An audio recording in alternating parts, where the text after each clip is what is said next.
நீங்க 1000 பேர் தள்ளி விடணும்னு நினைச்சாலும் தாங்கி பிடிக்கிறதுக்கு 1,00,000 பேர் இருக்காங்கம்மா இங்க.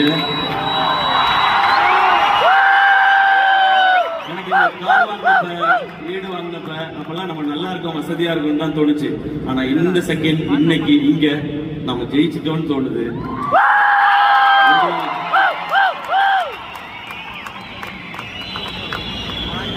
இங்க இருக்க எல்லாருமே என்னோட கொஞ்சம் வயசுல சின்னவங்க தான் இருப்பீங்கன்னு நினைக்கிறேன்.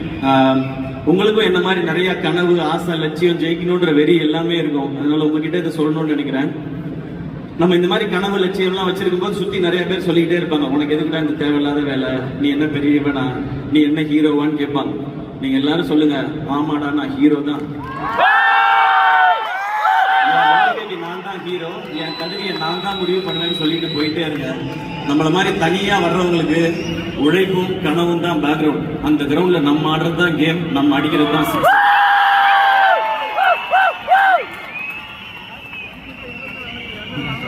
இன்னைக்கு கூட ஸ்டார்ட் பண்ணுங்க.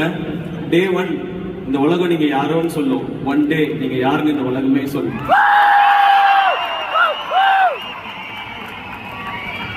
இப்ப நான் சொல்றதெல்லாம் என்ன பிடிச்சவங்களுக்கு நம்ம அண்ணன் இப்படி வந்துட்டாரு, நம்மளும் வந்துட முடியும்னு தோணும். என்ன பிடிக்காதவங்களுக்கு இவனே வந்துட்டான், நம்ம வர முடியாதான்னு தோணும். எப்படியோ நான் சொல்ல நினைக்கிறது போய் ரீச் ஆனா போதும். எனக்கு லாஸ்டா ஒன்னே ஒன்று மட்டும் சொல்லிக்கிறேன். நம்ம நல்லா இருக்கணும்னு நினைச்சு நம்மளை விமர்சனம் பண்றவங்களை சீரியஸா எடுத்துக்கங்க. நம்ம நல்லாவே இருக்கக்கூடாதுன்னு நினைச்சு விமர்சனம் பண்றவங்களை ஜோக்கா எடுத்துக்கங்க.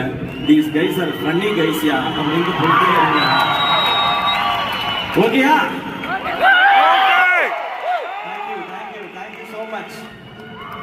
இந்த அன்பு தொடர்ந்துகிட்டே இருக்கும்.